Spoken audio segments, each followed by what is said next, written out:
Hey everybody, I'm Brian with Aromacup.com. Thanks for joining me here, as always, in my virtual coffee shop brought to you by Aromacup.com.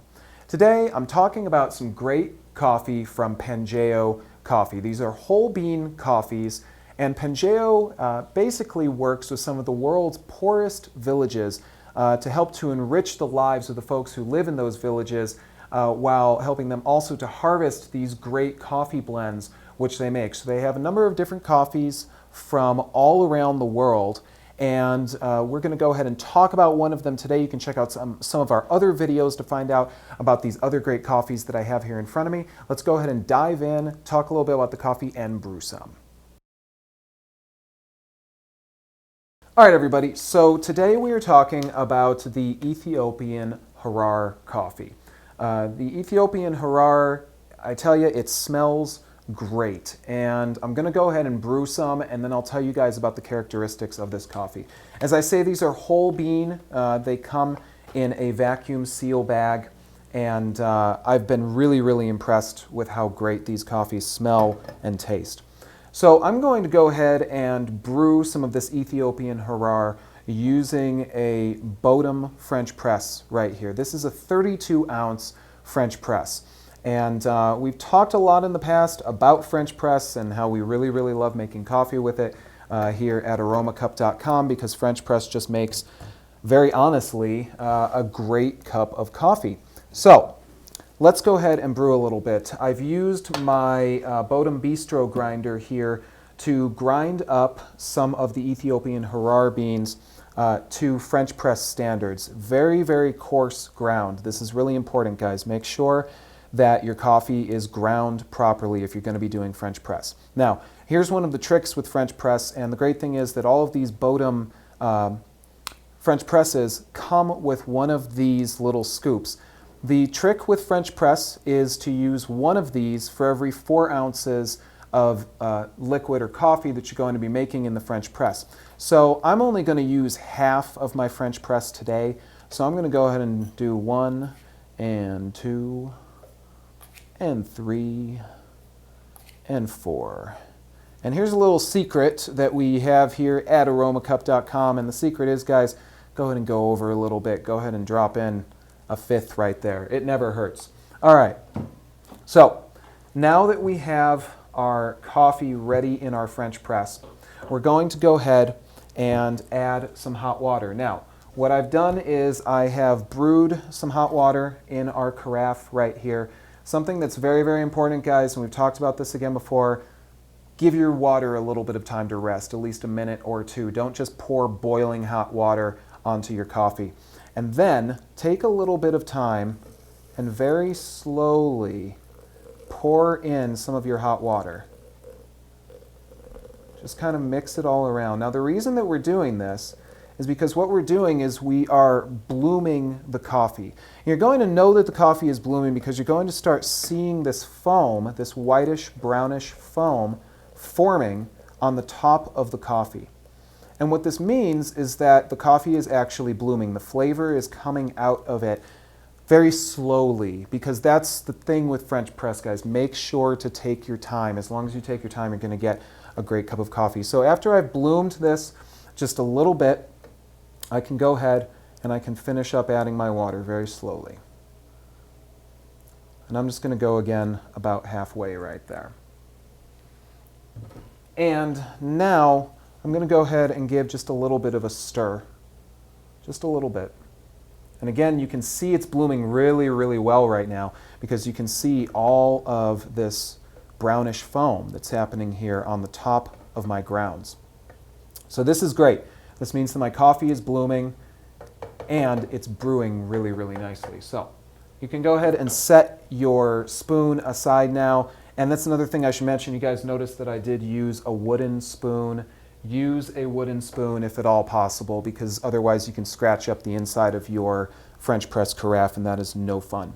Okay, now we're going to take the lid to our French press, and we're just going to add it to the top of the French press, and we're not going to press or press down yet on our coffee. I'm just going to leave it resting just above the coffee as it brews. We don't want to press it down yet, because that's actually going to stop the brewing process. and that's something we do not want to do just yet. Now we're going to set this aside for about 4 minutes.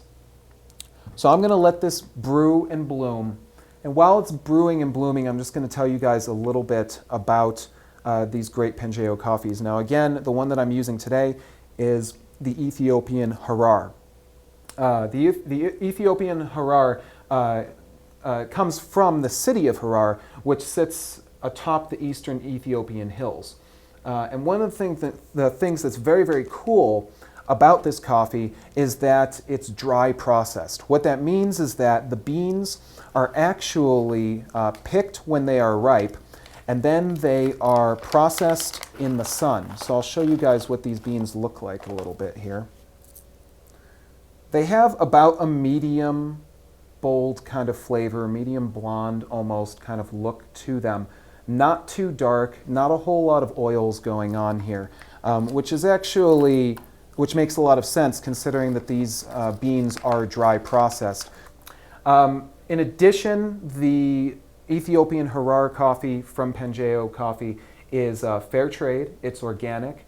It definitely has a sweet aroma, as I say, kind of a medium to heavy body. When I smell it, I definitely smell a lot of blueberry. I can smell a lot of blueberry and maybe a little bit of dark cherry going on, which is actually very, very cool. And Harrar is definitely, I think, a very good choice for almost any coffee drinker because it has this really unique flavor and it's definitely a well-known bean. So I'm really, really impressed with this coffee. Now, down the hill from Harrar, the folks at Pangeo Coffee have been working with the villages of Herso, Gourmet, and Magaldi. And so they are actually helping the folks in these villages to hopefully further their lives through the work that they are doing with their coffee. And that's, again, something that's really very cool about the mission statement of Pangeo Coffee is that they don't just go in and just harvest this coffee, they actually are helping the folks who make this coffee happen, which is awesome. So there's a little bit of overview on the Ethiopian Harrar for you guys. As I say, really, really liking this. Let's go ahead and jump back to our French press, which should be finished in just a moment here.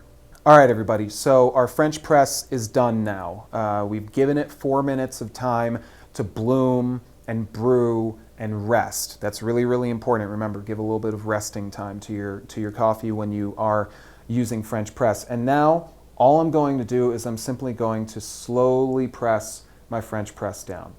So what this is going to do is it's going to push all of the coffee grounds down and it's going to stop the brewing process. So if you like your coffee to be stronger, you can wait longer, but you probably don't want to do that because, again, French press is typically going to make kind of the strongest possible cup of coffee. So don't overdo it. You probably don't need to. So this is our Ethiopian Harrar from Pangeo Coffee, brewed right here in this Bodum French press. I'm just going to go ahead and pour a little cup right here. And again, you can see it's definitely kind of a medium body kind of coffee, not very, very dark. Again, the scent on it is really, really nice. It's very, very smooth, and the flavor on it is just really great, and you actually can taste some blueberry in this.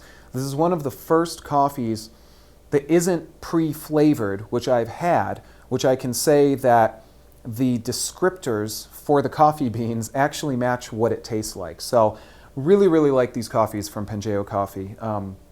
Great flavor and definitely a great cause coming from these folks. So make sure to check them out at PangeoCoffee.com. You'll find a link in the description of our video, of course. And definitely check out what they are doing. Pick up some of their coffees. Check out our other videos, of course, for some reviews of the other coffees that I have in front of me today and find out how we can brew some of them, and I'll tell you about how they taste and everything else that I can tell you, which is what we do best here at Aromacup.com, which is talk coffee. Thank you guys so much for joining me, as always, in my virtual coffee shop brought to you by Aromacup.com. I'm Brian, and I'll see you guys next time. Take care.